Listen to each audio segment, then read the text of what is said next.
Alléluia. Bien-aimés, il est de notre devoir de remplir. Nous avons prié, le Seigneur nous a donné une salle. Il faut que la salle soit remplie jusqu'à débat. Amen. Il faut que nous ayons cette vision-là.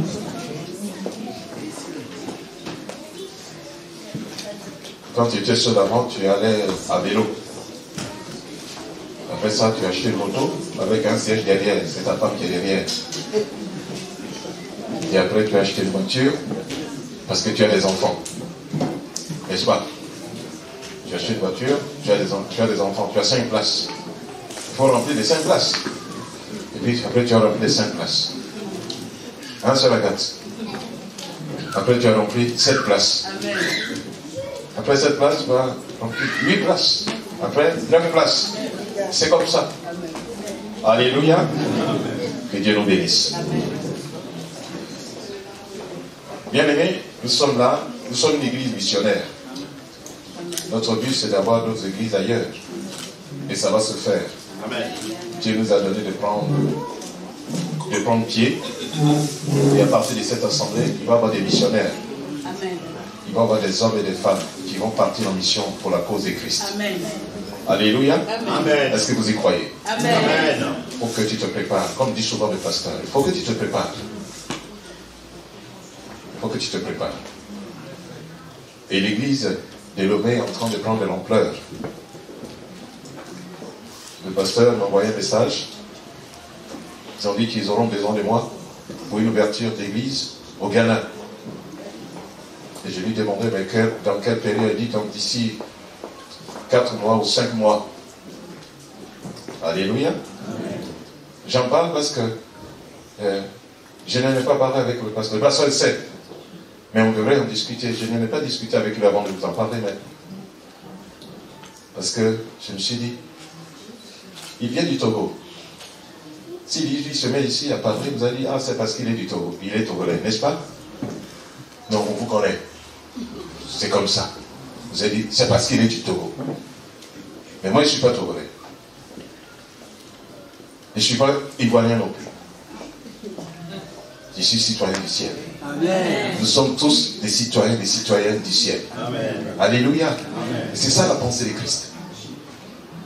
La pensée de Christ, je ne suis pas attaché à un pays, je ne suis pas attaché à une congrégation, à une race, mais je suis un citoyen du ciel.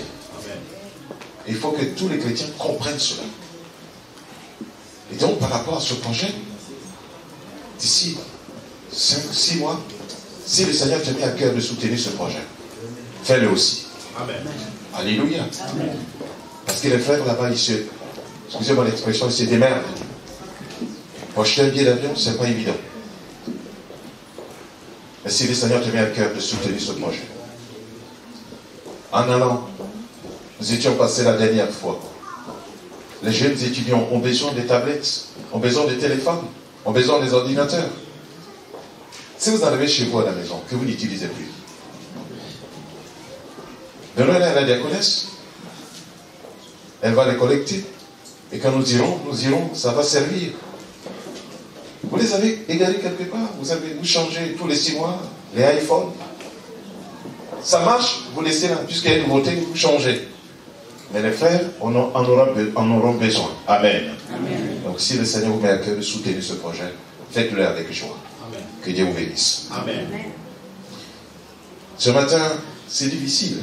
Vous savez, de préparer un message. Près d'une semaine, je prie. Pour moi, c'est facile. Quand j'arrive, on me prend le cours. On me prend le cours, on dit, bon voilà, écoute, tu vas nous prêcher l'évangile. Tu vas nous prêcher sur la foi. Ça va. Mais préparer un message, je vous assure, ce n'est pas évident. Amen. C'est comme préparer un repas. Une mère de famille, pour qu'elle prépare, c'est pas évident. Parce que les gens ont mangé tel repas, elle dit, ah, elle s'assoit, réfléchit, comment je vais préparer, qu'est-ce que je vais préparer encore? Mais nous allons nous entretenir ce matin sur la parole de Dieu. Et je prie qu'après, cet entretien, nous allons passer un moment dans la prière. Parce que nous allons parler de certaines choses. Et je commence par dire que la paix et la grâce vous soient multipliées en Jésus-Christ, notre Seigneur. Amen. Vous savez, chaque homme qui vient au Christ trouve sa voie. Quand on est séparé de Dieu, on ne trouve jamais sa vision, on ne trouve jamais sa voie. Alors vous allez me dire que les gens du monde, je peux mettre un bémol, mais je parle par rapport aux chrétiens, les enfants de Dieu. Le but réel pour lequel Dieu t'a créé, Dieu t'a mis dans ce monde. Tu le découvres véritablement quand tu es en Christ. En Jésus. C'est pourquoi Dieu a dit à Abraham, pars pour toi-même.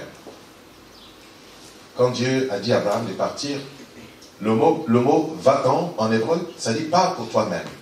Va te découvrir. Va découvrir ta destinée, ta vision, ce pourquoi je t'ai créé. Va découvrir ton identité. Va-t'en. Va-t'en de ce pays. Et donc en Christ, nous découvrons notre véritable vision, notre véritable être. Notre voie, comme on dit souvent.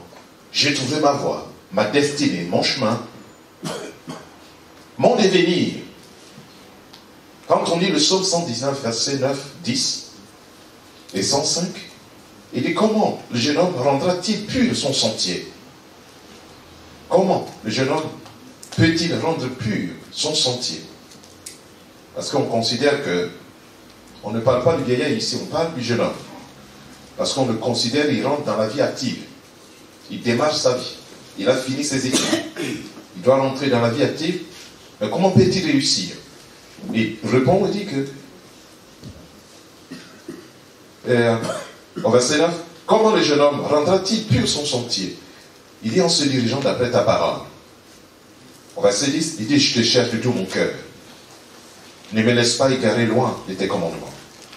Au verset 105, il dit, ta parole est une lampe à mes pieds et une lumière sur mon sentier. Voilà.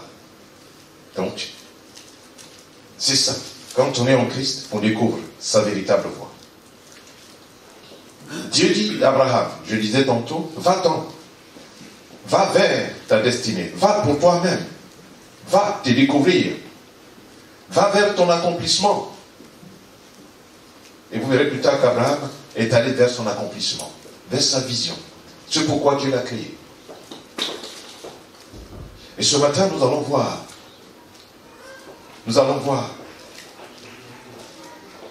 qu'avant une vision, un rêve ne s'accomplisse, il y a plusieurs étapes importantes à franchir, qu'il ne faut pas ignorer. Avant qu'une vision ne s'accomplisse, il y a plusieurs étapes. Et nous allons voir ensemble, dans les Saintes Écritures, des personnes qui sont passées par là. Et qui, par leur vie, nous servent aujourd'hui d'exemple dans la marche avec Dieu. Dans tout ce que nous voulons entreprendre. Donc, ceux qui veulent entreprendre, je dirais des entrepreneurs dans tous les domaines. Le mariage, c'est une entreprise, en fait. Si vous m'excusez. Vous voulez entreprendre. Vous voulez vous marier. Vous voulez acheter une maison. Vous voulez acheter une voiture. Vous voulez faire. Nous allons voir ensemble. Mais il y a des entreprises pour lesquelles Dieu t'a créé, que tu dois réaliser dans ta vie, qui ont besoin que tu passes par des étapes importantes. Des étapes importantes. À ceci, quand vous lisez la biographie des hommes, des femmes qui ont marqué l'histoire, ces personnes ont passé par des étapes difficiles afin d'atteindre la gloire. Quand on les voit au sommet, on dit ouais, je vais être comme eux. Mais quand ils vous disent le chemin par lequel ils sont passés, vous dites là non, je ne suis pas prêt à passer par là. Oh non, non, non. Vous voyez que certains grands hommes d'affaires aujourd'hui, d'autres ont dormi dans la rue. D'autres sont allés manger aux soupes populaires. D'autres ont laissé habiller comment vous appelez ça, à Emmaüs. D'autres ont dormi dans la rue.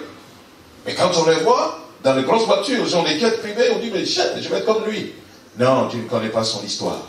Il faut chercher à connaître son histoire. Et ça, je vous demande, lisez beaucoup, frères et sœurs de l'Église. Lisez beaucoup. Achetez même des livres. Et lisez. Vous qui voulez entreprendre. Vous qui voulez faire des choses.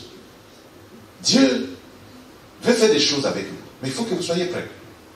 Il faut que vous investissiez. Cherchez des livres. Lisez la biographie de ceux et celles qui ont marqué l'histoire. Il ne faut pas vous contenter seulement parce que je suis dans un boulot. Ça suffit. Non. Il faut chercher. Peut-être là, ce n'est pas ta voie. J'ai regardé des documentaires parfois où des médecins ont abandonné leur travail, des médecins, pour retourner à la boulangerie. Vous imaginez, un médecin, vous voyez les décalages. Mais, vous voyez ces hommes, c'est comme si c'est maintenant, ils vivent. Et ce médecin disait, mais j'ai trouvé ma voie. Il est boulanger. Il était autrefois médecin. Maintenant, il est boulanger. Il est content. Lisez la biographie de ceux et celles qui ont marqué l'histoire. Thomas Edison. Il a marqué l'histoire, n'est-ce pas? Avant de mourir, on dit quoi? Il a près de 1000 inventions à son actif. Et il est mort. Il a laissé. On continue aujourd'hui de travailler sur ses travaux. Toutes ces personnalités. Et Dieu veut faire des choses avec toi. Amen. Amen. Amen. Et nous voulons voir dans cette assemblée des femmes, des hommes entrepreneurs. C'est pourquoi vendredi dernier, à l'intercession plutôt des groupes d'évangélisation, nous prions, nous demandons au Seigneur de nous donner des hommes et des femmes de tout corps de métier dans l'Église. Nous avons déjà des médecins, des infirmiers et des sages-femmes, gloire à Dieu. Nous avons besoin des profs, nous avons besoin des policiers, nous avons besoin des politiciens, pourquoi pas. Nous avons besoin de tous les corps de métier dans l'Église. Et nous croyons que cela va se réaliser. Amen. Amen. Donc Dieu veut que tu réalises tes rêves. Vous voyez, il ne faut pas ignorer les étapes. Un jour, quelqu'un est venu me dire, une dame, qui dit, mais Robert, prie pour que je puisse avoir un enfant. J'ai dit, mais on va passer d'abord par la base. Tu es marié? Non. Je dis, mais on ne peut pas prier pour que tu aies un enfant. Elle dit, il faut que j'aie un enfant. Je dis, mais tu ne peux pas avoir un enfant parce que tu n'es pas marié. En fait, dans la pensée du Seigneur, tu ne peux pas avoir un enfant tant que tu n'es pas marié. Dans l'église, ce n'est pas possible. Excusez-moi les sœurs, vous qui avez déjà des enfants avant de venir au Christ, ça c'était dans le passé. Le Seigneur dit que toutes choses sont devenues nouvelles. Amen. Amen. Amen. Le Seigneur ne vous condamne pas, il vous a pardonné. Mais maintenant, celles qui sont au Christ, qui veulent avoir des enfants, vous passez hors. Vous voyez une jeune fille qui lui disait un jour, ah, moi, je vais avoir un enfant. Je dis, mais comment tu vas avoir un enfant? Tu ne peux m'aller. Il dit, non, je vais aller à la banque, vous comprenez bien, à la banque de ces histoires-là. Comme ça, on va me mettre des histoires là-bas et puis je vais avoir un enfant. Je tiens à tout prix à avoir un enfant. Il ne faut pas sauter les étapes. Car la Bible dit dans les Proverbes que celui qui précipite ses pas tombe dans un trou. Tombe dans un fossé. Quand tu précipites les pas, tu brûles les étapes, tu vas tomber dans un fossé. Tu vas t'en mordre les doigts. Et tu vas pleurer amèrement. C'est déjà trop tard.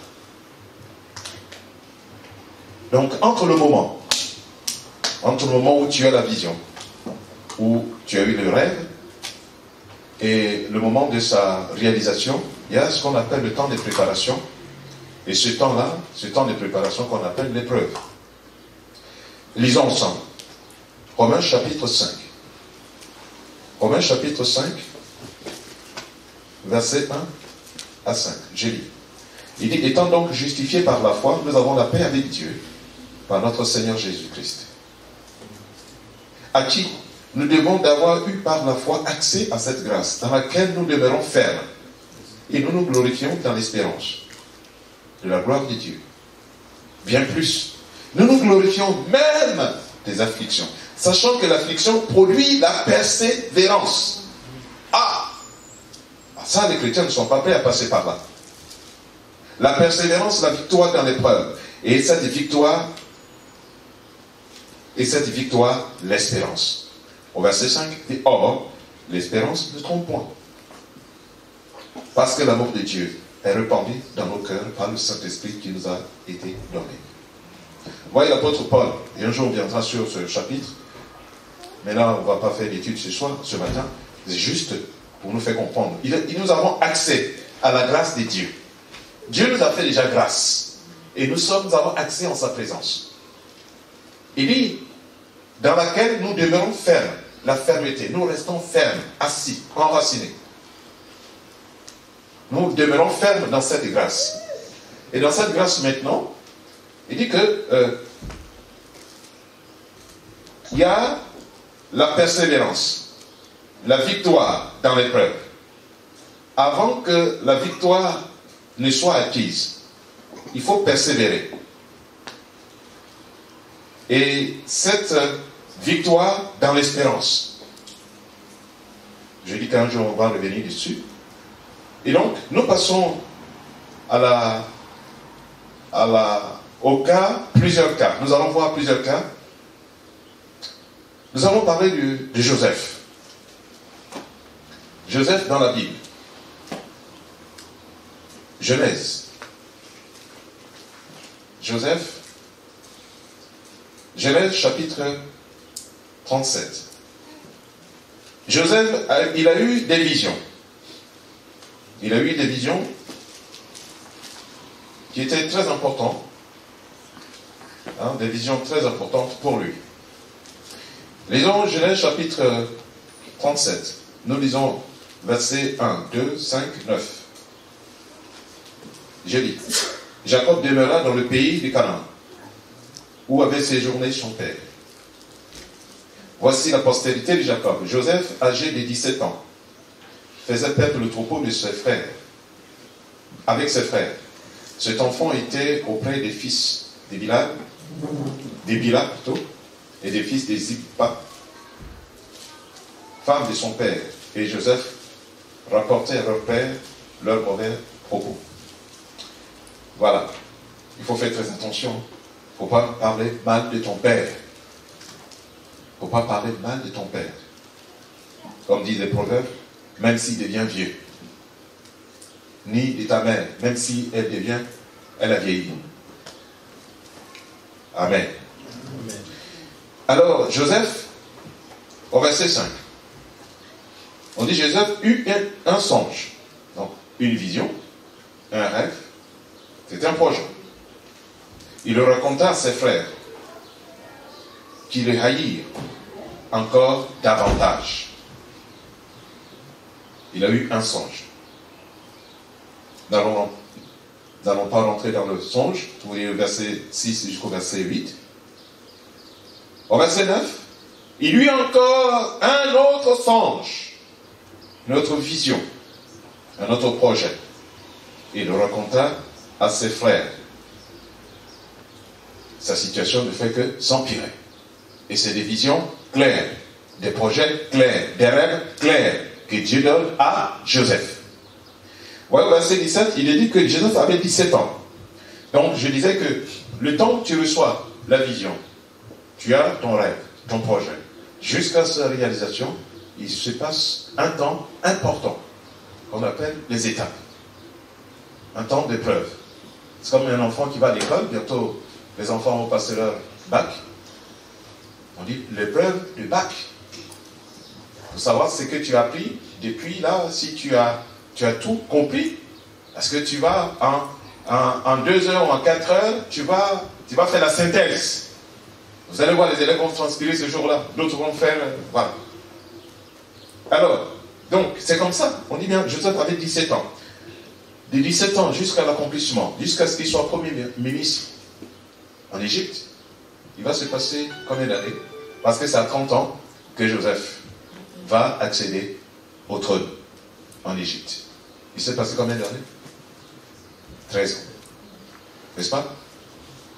Alléluia. Amen. Dieu veut faire des choses avec toi. Dieu veut faire des choses avec toi. Il a eu 2 visions.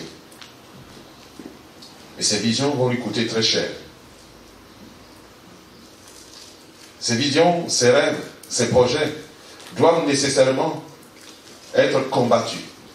Parce que si ton rêve, ta vision est des dieux, et même dans le monde, qu'on soit chrétien ou pas, quelqu'un qui a un projet, et tu racontes son projet, on parle de quoi? On dit souvent il faut breveter, sinon quelqu'un va voler ton projet. Et même, il y a des gens qui s'entretuent. Parce que quand ils voient le projet, il est très important, on peut te tuer à cause de ton projet. C'est pourquoi, vous voyez, les industriels, tout ce monde-là, les gens, ils gardent en secret. Actuellement, je fais un boulot à Renault. La dernière fois, on a reçu un circulaire qui dit, bon voilà, les gens, désormais, ils vont mettre les portables dans les plastiques. Parce que les gens ont peur que les gens fassent des films de photos et envoyer à leurs concurrents. Il faut garder, parce que c'est des projets. Et Joseph, ces projets seront combattus. Et c'est nécessaire, frère, c'est nécessaire, ma soeur. Tes projets doivent être combattus. Et surtout quand ils viennent des dieux. Et c'est ce que Joseph va vivre. Pour aller rapidement, il dit bien que, comme un projet de mariage, pourquoi aujourd'hui les chrétiens, nous n'aimons pas les épreuves? Nous disons, oh non, c'est difficile. Ah, c'est difficile pour moi, je ne peux plus venir à l'église. Et c'est pourquoi nous avons des obèses spirituelles dans les églises aujourd'hui. Vous connaissez les obèses spirituelles? Quand vous sortez la Bible, ils connaissent bien toutes les prédications. C'est ce que le pasteur disait tout à l'heure. Ils connaissent toutes les prédications avec les grands thèmes. Les gens sont allés dans les grandes rencontres, dans les grandes conférences, avec des thèmes pas possibles. Comment connaître l'Éternel et puis faire ceci. Ils sont dans des conférences. Je suis allé à telle conférence de tel serviteur de Dieu. C'était comme ça, c'était bien. Ce qu'on appelle les obèses spirituelles. Pourquoi? Parce qu'on refuse de passer par les épreuves. Les épreuves sont nécessaires dans la vie. Alléluia. Il faut que tu le saches. L'épreuve est nécessaire dans ta vie, pour toi-même, pour te former. Pour que tu comprennes la valeur, quand l'Éternel va mettre à ta possession ce téléphone, qui t'a coûté très cher. Et tu as travaillé dur pour l'avoir. Tu es passé par des épreuves pour l'avoir. Tu sauras mieux l'apprécier. Amen. Alléluia. C'est pourquoi le Seigneur dit que on ne jette pas de bonnes choses au ponceau. Parce que le cochon, il ne connaît pas la valeur. Tu l'habilles avec des bijoux en or. Et tu le laves. Il dit, oh, écoute, tu ne m'as pas bien lavé. Quand tu le laves au savon, c'est son totem. Tu le laves avec l'eau propre, c'est son totem. Tant qu'il n'est pas allé dans la boue, alors là, il n'est pas content. Vous comprenez? Il faut qu'il aille dans la boue. Là, il est content. Sol, là, il fait... Il se réunit, là, il dit, voilà, je me suis lavé. Vous voyez, le Seigneur veut que tu réalises tes projets. Toute vision ou projet doit avoir une opposition juste et nécessaire. L'opposition juste et nécessaire, tout projet, toute vision doit avoir une opposition juste et nécessaire. C'est comme ça. Je disais tout à l'heure que les obèses spirituelles, parce que on aime aujourd'hui ce qu'on appelle la malbouffe. Hein? Malbouffe. Je mange bien. C'est doux à la bouche. C'est un poison dans le corps. N'est-ce pas? C'est doux à la bouche. Quand vous allez à McDo, bon, je ne suis pas en train de faire la pub ici. Quand vous allez dans certains trucs, dans le commerce, vous voyez que toutes les nourritures sont prêtes. Mais c'est beau, n'est-ce pas? Quand vous mangez, c'est doux à la bouche. Vous pouvez en manger 1 ou 2 fois et passer. Mais quand ça devient votre quotidien, sachez que vous signez votre arrêt de mort. Vous allez avoir des maladies. Et c'est comme ça. C'est pourquoi dans l'église, nous avons des chrétiens malades. Des chrétiens malades. Et vraiment malades. Il faut les guérir. Alléluia. Amen. Il faut revenir aux fondamentaux. Il faut revenir à la parole simple. La parole de Dieu. La simplicité de la parole de Dieu. Comme ce qui nous a été enseigné ce matin. Si nous passons par là, c'est ça qui fait de nous les chrétiens. Des hommes et des femmes solides dans la foi. Alléluia. Amen. Ne cherchez pas à avoir de grands thèmes. Mais cherchons seulement à vivre la parole de Dieu. Le Seigneur dit, ne mens pas. Passe par là d'abord. Fais un effort sur toi. J'ai l'habitude de mentir, même dans les petites choses. Seigneur, aide-moi. Quand tu arrives à vaincre le mensonge, tu fais une deuxième étape. Seigneur, tu vois, je convoite beaucoup. Délivre-moi la convoitise. Et tu arrives à te délivrer la convoitise. Seigneur, merci. Je vois que je fais encore un pas de plus avec toi. Seigneur, tu vois que je dors beaucoup. Je n'arrive pas à prier beaucoup. Aide-moi.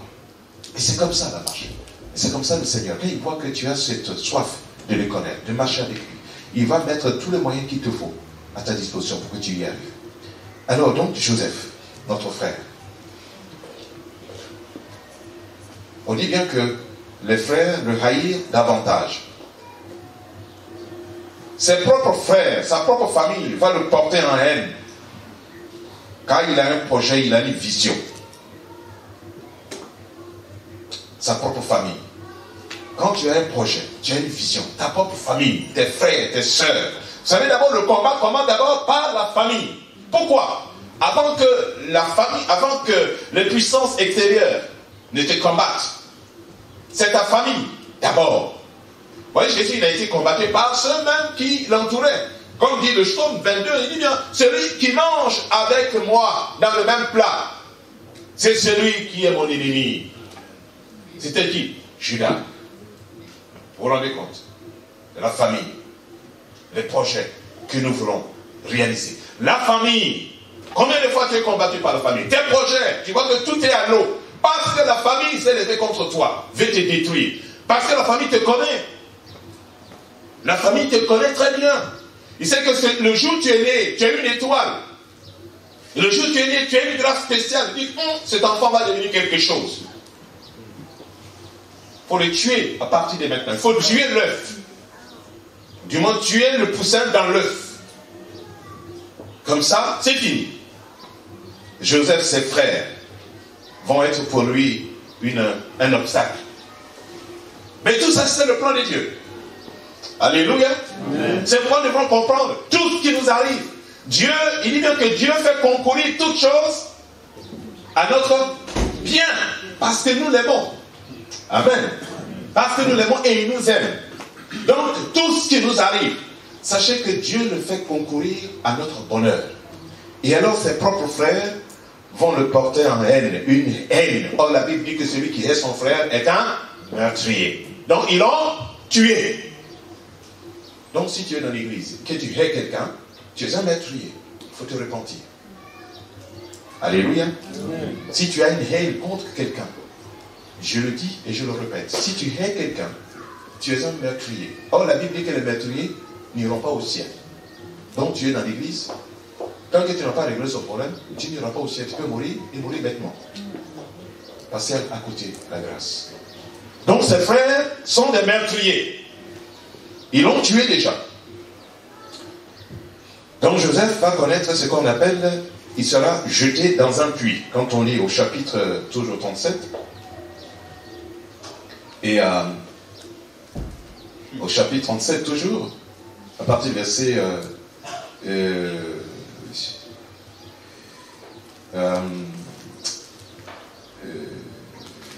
verset 19. Disons verset 19. Il se dit l'un à l'autre, voici le faiseur de songes qui arrive. Parce que son frère, le papa, l'a envoyé. Il dit, ça fait longtemps que tes frères sont partis, faites le troupeau. Parce qu'il pouvait partir pendant 2 mois, il pouvait partir pendant de longs jours. Et Joseph est parti. En allant, le père l'a cherché, tu leur emmènes du fromage et tout ça, la nourriture et tout ça. Il est parti avec. Bien sûr, Joseph n'était pas seul, il était certainement avec des serviteurs. Alors, il est parti. Et dès que les frères l'ont dit, oh, voici le rêveur. oh, le faiseur d'erreur, on va régler aujourd'hui son compte. On va régler aujourd'hui son compte. On verra qui va le protéger. Puisque tous les frères étaient d'accord, les 11, ils étaient tous 12, y compris Joseph, ils étaient tous d'accord pour mettre fin à sa vision, mettre fin à ses rêves, mettre fin à ses projets. On va l'exterminer. N'est-ce pas ce que la famille t'a dit? On va te détruire. Fini. Les combats que nous avons aujourd'hui viennent de la famille. Viennent de la famille. Les combats. On prie. Les blocages. La grande partie vient de la famille. Voici le rêveur. On va régler son compte. Au verset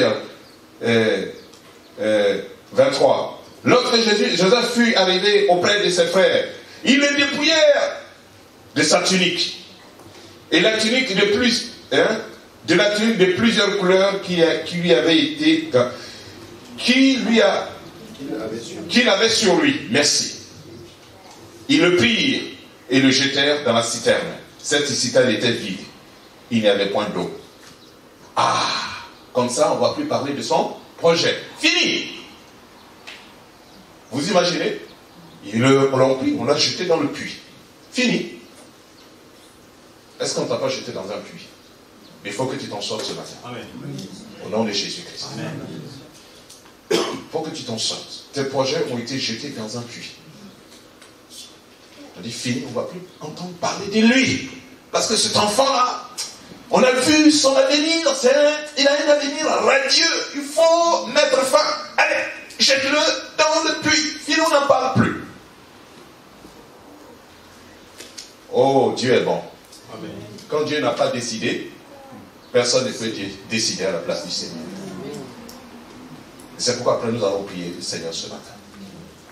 Si tu es dans un puits, que le Seigneur sorte tes projets, que tu vois tes projets à jour.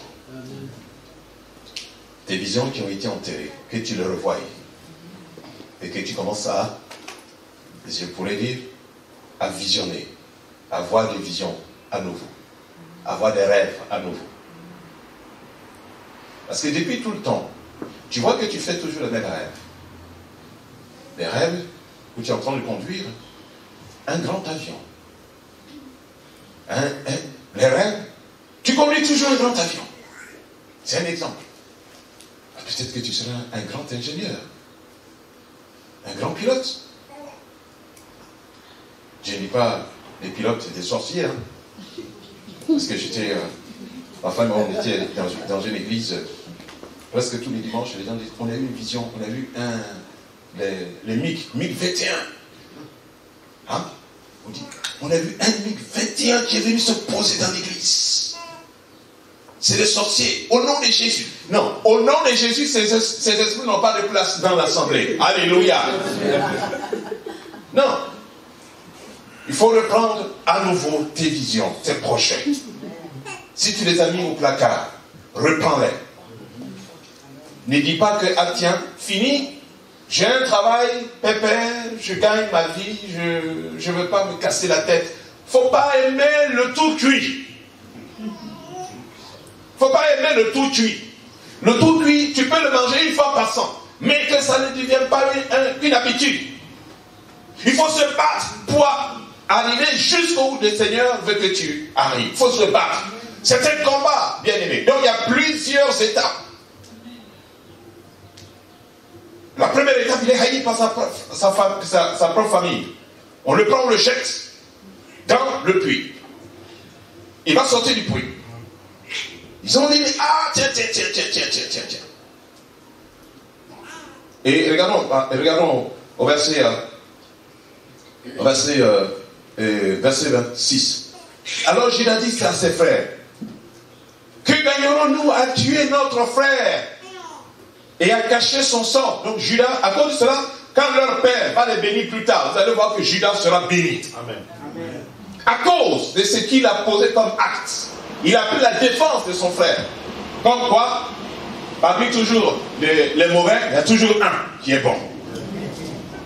Alléluia. À cause du comportement de Judas, quand vous lirez l'histoire, vous allez voir, Judas est béni. Il est béni. Et alors, au verset 28, il dit au passage, et au verset 27, venez, vendons-le aux Ismaélites. Et ne mettons pas la main sur lui.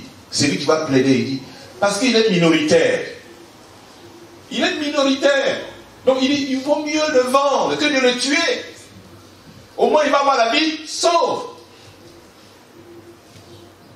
Et il répond, car il est notre frère, notre chair. Vous voyez, avec peine, avec douleur. Il dit, mais c'est pas vrai. Regardez, combien d'années il va vivre avec ça? Combien d'années il va vivre avec ça? Combien d'années? Combien d'années tu es dans cette culpabilité parce que tu as commis une faute grave que tu n'as jamais confessée? Qui est là, qui te ronge. Il faut que tu t'en libères. Vous allez voir que Judas, il sera béni plus tard, des années plus tard, parce qu'Israël, tout le monde va partir en Égypte. Des années se sont écoulées. Mais cette blessure au fond de son cœur. Au verset 28, au passage des marchands madianites, ils tirèrent et firent remonter Joseph hors de la citerne et le vendirent pour 20 cycles d'argent aux Ismaélites qui l'amenèrent en Égypte. Fini. On ne va plus entendre parler de son projet. Fini. On l'a envoyé là-bas aux oubliettes. Fini. Mais c'était le plan de Dieu. Alléluia. Amen. Ne désespère pas. Ne désespère pas, frère. Ce que tu es en train d'entreprendre, ma soeur, ne désespère pas. Et je dis que il ne faut pas te contenter sur le travail que tu fais. Dis, ah tiens, moi le travail que je fais là suffit. Je ne vais pas me battre. J'ai assez souffert. C'est bien comme ça. J'élève mes enfants, j'élève mon foyer, je suis bien et tout ça. Je ne vais pas me battre. Mais tu vois que tu n'es pas là où le Seigneur veut que tu sois. Tu es convaincu. Du matin au soir, tu en es convaincu. Tu vas au travail avec peine, avec douleur. Tu maudis même le travail. J'ai travaillé avec quelqu'un qui, il y a des années de cela, il arrive, il ne fait que maudire son salaire. Il ne fait que maudire son salaire. Cet homme, c'était un médecin, il a fait des études en Afrique. Médecin. Il est arrivé, au lieu de chercher l'équivalence, je ne sais pas comment, il a trouvé que la chose est dure, il ne voulait pas se battre. Et puis, moi je faisais mes études parallèlement, je travaillais dans une association de sans-abri. Donc lui aussi, il travaillait là. Alors, tu vois, j'ai dit, mais toi tu es médecin. Il faut faire valoriser ton diplôme. À cette même époque, je crois que le pasteur Alexandre était arrivé. Et je lui donnais son exemple. Tu laisse tomber. Parce qu'il ne voulait pas se battre. Il ne voulait pas passer par les étapes. Il aime le tout cuit. Et le tout cuit, c'est pas encore bien cuit. En plus. Et c'est pourquoi il se lève, il se plaint. Quand il arrive au travail, il est aigri. Vous imaginez. Parce qu'il n'est pas à sa place. Ça me fait mal pour lui.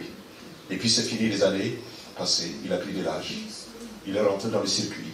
Fini, ses projets. Il y a des gens qui sont morts comme ça, dans leur projet. Parce qu'ils n'en peuvent plus. Mais le Seigneur peut te donner de prendre de l'espoir. Amen. Avec Christ. Amen. Tu peux te relever. Dis non, je vais me battre. Je vais atteindre l'objectif pour lequel le Seigneur m'a créé. Si le Seigneur a mis cela dans mon cœur, et si le Seigneur a permis que plusieurs personnes viennent me dire la même chose, Seigneur, je veux me battre, comme Joseph. Il s'est battu. Joseph, le voilà, esclave. Il est esclave. Son projet, il sort du puits. Il est vendu. Il est esclave. Chez quelqu'un d'autre. Il est esclave. Vous imaginez, l'esclave a-t-il la parole? Non, l'esclave n'a pas de parole. Il n'a pas de volonté. L'esclave, il est esclave. Il ne fait que ce que le maître lui dit de faire. Il est limité. Ses projets à lui, il n'en a même pas. Il doit accomplir la volonté de son maître. Et voilà ce que Joseph, voilà pourquoi il n'est pas libre. Il n'a pas de volonté. La preuve. Quand la femme de son maître va l'accuser, est-ce que sa parole? Est-ce qu'il a une parole? Non, il n'a pas de parole. Mais c'est la parole de la femme contre lui. Et la femme l'a coulé. Parce qu'il n'a pas, il a refusé de se soumettre aux exigences du diable. Et c'est le diable qui est passé par là pour pouvoir faire taire tous ses projets. Vous imaginez si Joseph avait commis le péché d'adultère avec cette femme, ou le péché d'impudicité, parce qu'il n'était pas marié, il aurait mis fin ou retardé, je ne sais pas, peut-être encore de 20 ans la réalisation du projet de Dieu dans sa vie. C'est pourquoi il ne faut pas aimer le péché. Alléluia. Il y a deux jeunes gens un jour qui sont venus me voir. Je disais, parce que les deux vont à l'église, curieusement. Et quand ils s'appellent, il dit, ah bon, on va encore pécher un peu. Et ils ont eu le courage de le dire en face de moi. Oh là là. Ça m'a tellement révolté dans mon âme. Je dis, mais je les ai repris. Vous imaginez. Donc, n'aimons pas le péché. Parce que quand nous péchons, cela retarde. Je vous assure. Retarde le plan de Dieu. Parce que tu es à 2 mètres de réaliser le plan de Dieu, de rentrer pleinement dans le plan de Dieu. Tu as péché, tu recules encore. Je ne sais pas de combien de mètres, ou sinon de combien de kilomètres. Avant de pouvoir revenir là où tu étais avant. Avant, là où tu étais avant, tu avais peut-être 30 ans. Et tu arrives là, tu as 70 ans. C'est déjà trop tard. C'est pourquoi, bien aimé de Dieu, Joseph a dit non, je n'en veux pas. Je n'en veux pas. On va aller vite. Et voilà, donc, il dit non. Et il dit non, cela va lui valoir la prison. Il est jeté en prison. Encore là, ses projets finis. La prison. Il est lié. La prison. Comme quelques-uns sont dans une prison. Vos projets sont dans les prisons. Vos projets sont dans la maison de Potiphar. Vos projets sont dans le puits. Vos projets. Mais il faut les ressusciter au nom de Jésus-Christ. Si tu vas ce soir, tu retires tout. Il ne faut pas tout. Non, tu as encore la force. Tu peux y arriver. Tu peux réussir. Vous imaginez, une vieille dame de 80, je crois 90 ans, 93 ans, si j'ai bonne mémoire, Jacques peut me rappeler, parce qu'elle a voulu aller à l'université. 95 ans, merci. Elle a fait tout pour être à l'université à 95 ans. Mais elle va faire quoi avec ça? Parce qu'elle avait ce projet au fond de son âme. Avant de mourir, il faut que j'aille jusqu'à l'université. Elle est arrivée. Elle est assise au même banc avec sa petite fille qui est à l'université avec elle. Parce qu'elle s'est dit que tant que je n'ai pas atteint ce pourquoi Dieu m'a placé, il faut que j'aille jusque là, l'université. Elle l'a fait. Maintenant, elle peut mourir en paix. N'est-ce pas? Mais toi, tu as abandonné tes projets. Tu as tout abandonné. Parce que tu dis que c'est dur. Mais quand le Seigneur dit avec lui, nous ferons des exploits. Où est-ce que tu mets cette parole alors? Quand il dit avec lui, nous ferons des exploits. Mais c'est que ce n'est pas facile. Parce que les gens du monde disent que le monde est un combat. La vie est un combat. Voilà ce que les gens du monde disent. Ça, c'est le slogan des gens du monde. La vie est un combat. Mais en nous, chrétiens, qu'en est-il alors? C'est plus qu'un combat. Joseph va se lever dans la prison, comme il avait la vision. La prison ne l'a pas empêché de rêver. La prison ne l'a pas empêché de voir ses projets et de tenir bon. Alléluia. Amen. Donc vous voyez la haine de ses frères. Ils l'ont tué. Hein. Le puits. C'est fini pour lui. C'est toi tu vas dire, oh mes parents m'ont rejeté, c'est fini, je ne vais plus rien faire. Non, tu peux te relever. Amen. La maison de Potiphar. La prison. Mais il y tient. Les 3 amis de Daniel. Pour aller vite. Les 3 amis de Daniel. Ils avaient une vision, ils avaient un projet. Mais les 3 amis de Daniel, ils ont pris, on les a jetés dans le feu, n'est-ce pas? Pour que leur projet soit consumé. Ils ont pris tes projets. Ils veulent détruire tes projets. Ou sinon, ils les ont jetés dans le feu spirituel. Mais à toi de les retirer au nom du Seigneur Jésus-Christ. Les 3 amis de Daniel. Et Daniel lui-même, dans la fosse au lion, sa vision, ses projets. Il pourrait dire non, c'est fini. Mais il est sorti de là, il a accompli sa vision. Voilà pourquoi il est écrit dans Isaïe 43, verset 1 et 2. Il dit, si tu traverses le feu, si tu traverses l'eau, je suis avec toi. Amen. Il ne va pas te brûler, ne te submerger. C'est la promesse du Seigneur. Notre Seigneur Jésus-Christ nous aide. La haine de la famille, que rien ne puisse t'empêcher d'atteindre ton but. Rien. Rien. Vous savez, il y a 3 personnes qui peuvent t'empêcher d'atteindre ton but. Toi-même. La première personne. Toi-même, tu peux te constituer un blocage à ta propre réalisation, à ton propre accomplissement. Toi-même. Tu peux être un obstacle. Parce qu'à chaque fois que le Seigneur Jésus rencontrait quelqu'un, il lui dit, qu'est-ce que tu veux que je fasse pour toi? Il dit, ah tiens, Seigneur, je veux faire ceci. Il dit, ok. Que cela te soit fait selon la foi. Qui? La foi du Seigneur? Mais non, il dit, que cela te soit fait selon ta foi. Est-ce que tu as la foi? Il dit que cela te soit fait selon ta foi. Mais si tu as la foi, tu peux réaliser, tu peux y arriver. Tu peux y arriver. Je dis que tu peux arriver. Est-ce que tu as compris, ma soeur, mon frère? Tu peux arriver au nom du Seigneur Jésus-Christ. Il ne faut pas dire que c'est fini. Il ne faut pas dire que c'est fini pour moi. Frère Papi, il ne faut pas dire que c'est fini. Juste. Il ne faut pas dire que c'est fini. Tu peux y arriver. Et nous voulons des hommes et des femmes qui se lèvent dans cette assemblée et qui disent, nous avons bâti, je sais que je peux y arriver. Et je suis arrivé. Je suis arrivé. N'est-ce pas bien, Maurice? On peut y arriver. Au nom de Jésus-Christ. On peut y arriver. Donc je disais, toi-même, tu peux constituer ton propre ennemi. Deuxième, Satan. Mais Satan, ça c'est normal, n'est-ce pas? C'est normal, il ne veut pas que tu réussisses. Voilà pourquoi il est dit dans Jean chapitre 10, verset 10, que le diable ne vient que pour dérober, égorger et détruire. Ça c'est son travail, c'est normal. C'est normal. Et la dernière personne, c'est Dieu. Ah, vous allez me dire, mais tiens, comment Dieu peut être comme mon projet? Mais si le projet est la volonté de Dieu, oui.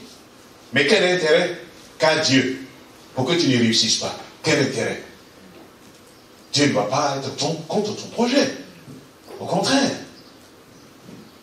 Voilà pourquoi j'héritais ce texte de Saul. Avec lui, nous ferons des exploits. Il écrasera nos ennemis. Donc, les ennemis sont sur le chemin. Sur nos chemins, des étapes à franchir. Il ne faut pas sauter des étapes.